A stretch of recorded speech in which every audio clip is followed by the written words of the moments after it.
Quelle serait ta définition personnelle du Pleiadian Holistic Healing? Au-delà de celle que j'ai donnée, oui, la tienne, Alors, avec ton expérience justement. oui, ben, j'avais écrit quelque chose. Alors, je ne sais pas si de lire, c'est vraiment bien, mais disons que ce que j'avais écrit, ça résumait et c'est ce que je disais pour présenter aux personnes. Les clés des signatures énergétiques sont des écrins sacrés d'informations intemporelles qui aident et soutiennent vers l'éveil.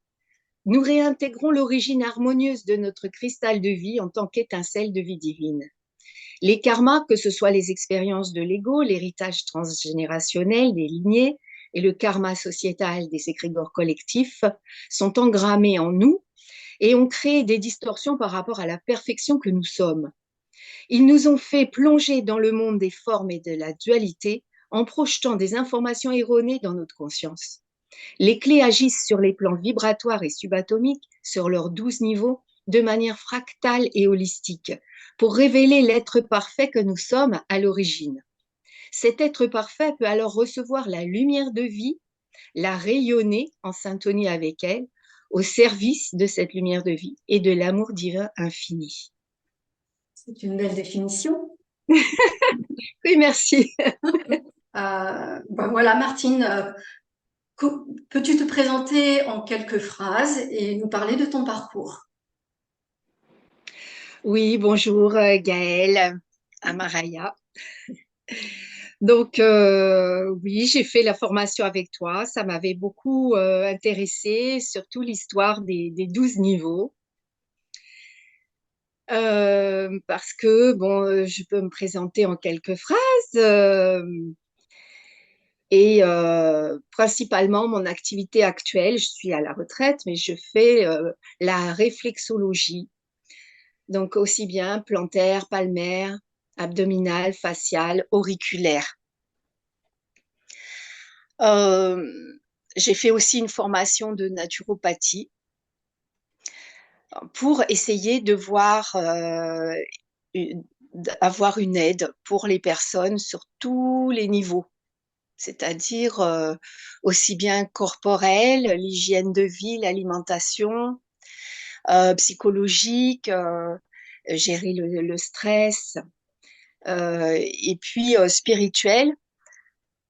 Alors pour le spirituel, j'organisais cette année, les années précédentes aussi, des petites sessions de méditation. Et j'ai trouvé que de poursuivre avec cet enseignement pléiadien que tu as canalisé, ça pouvait être vraiment une ouverture. Et je sens comme beaucoup de monde que le monde évolue, la Terre monte en vibration et que nous, on a à s'aligner sur cette nouvelle vibration. Mais peut-être que actuellement, on a plus de facilité pour canaliser et pour comprendre l'enseignement. Et donc, pourquoi j'ai envie de partager tout cet enseignement, être une facilitatrice, parce qu'en fait, moi, je n'ai pas canalisé la méthode, mais simplement, je l'ai trouvée très intéressante pour l'avoir appliquée avec quelques personnes. Euh, c'est que ça permet vraiment de retrouver l'origine, c'est l'origine de l'être. À titre personnel, qu'est-ce que ça t'a apporté cette formation? Alors, cette formation, elle m'a surtout aidé à prendre conscience de mes propres besoins. Et justement, peut-être qu'est-ce qui m'empêchait de les réaliser? Toutes les choses de l'ego, je mérite, je ne mérite pas, etc. Donc, ça m'a fait faire un bon travail en développement personnel sur moi-même. Et j'étais plus à l'écoute des signes, des synchronicités. Voilà, comme si j'avais une aide qui n'est pas palpable, mais que je pouvais déceler au quotidien, dans des petites choses. Qu'est-ce qui te caractérise dans ta manière d'appliquer?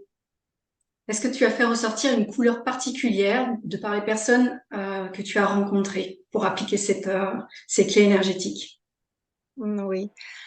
Alors donc moi ce que j'essaye en tant que facilitatrice, c'est de rester le plus possible fidèle au protocole. C'est comme une ligne directrice, mais à partir de là, donc ce que j'aime, c'est surtout être à l'écoute des personnes et les voir s'éveiller, voilà, les accompagner. Et j'essaye d'être le plus neutre possible pour que ça vienne vraiment d'elle. Hmm. Est-ce qu'il y a autre chose d'essentiel que tu aimerais ajouter? L'essentiel, c'est ce qui est sorti des rendez-vous que j'avais eus avec les personnes, c'est l'amour, des liens d'amour. Et donc, bon, c'est inconditionnel. Ce sont des personnes que je connais, mais pas personnellement. Ce ne sont pas des amis, mais on a établi un lien de confiance et ça m'a beaucoup apporté personnellement. Euh, on a évolué ensemble, on va dire. Ouais. Super. Ben, je te remercie de t'être présenté, d'avoir apporté ton témoignage, et puis je te souhaite beaucoup de réussite dans pollinise le monde avec ces applications en tant que facilitatrice. Merci, avec joie.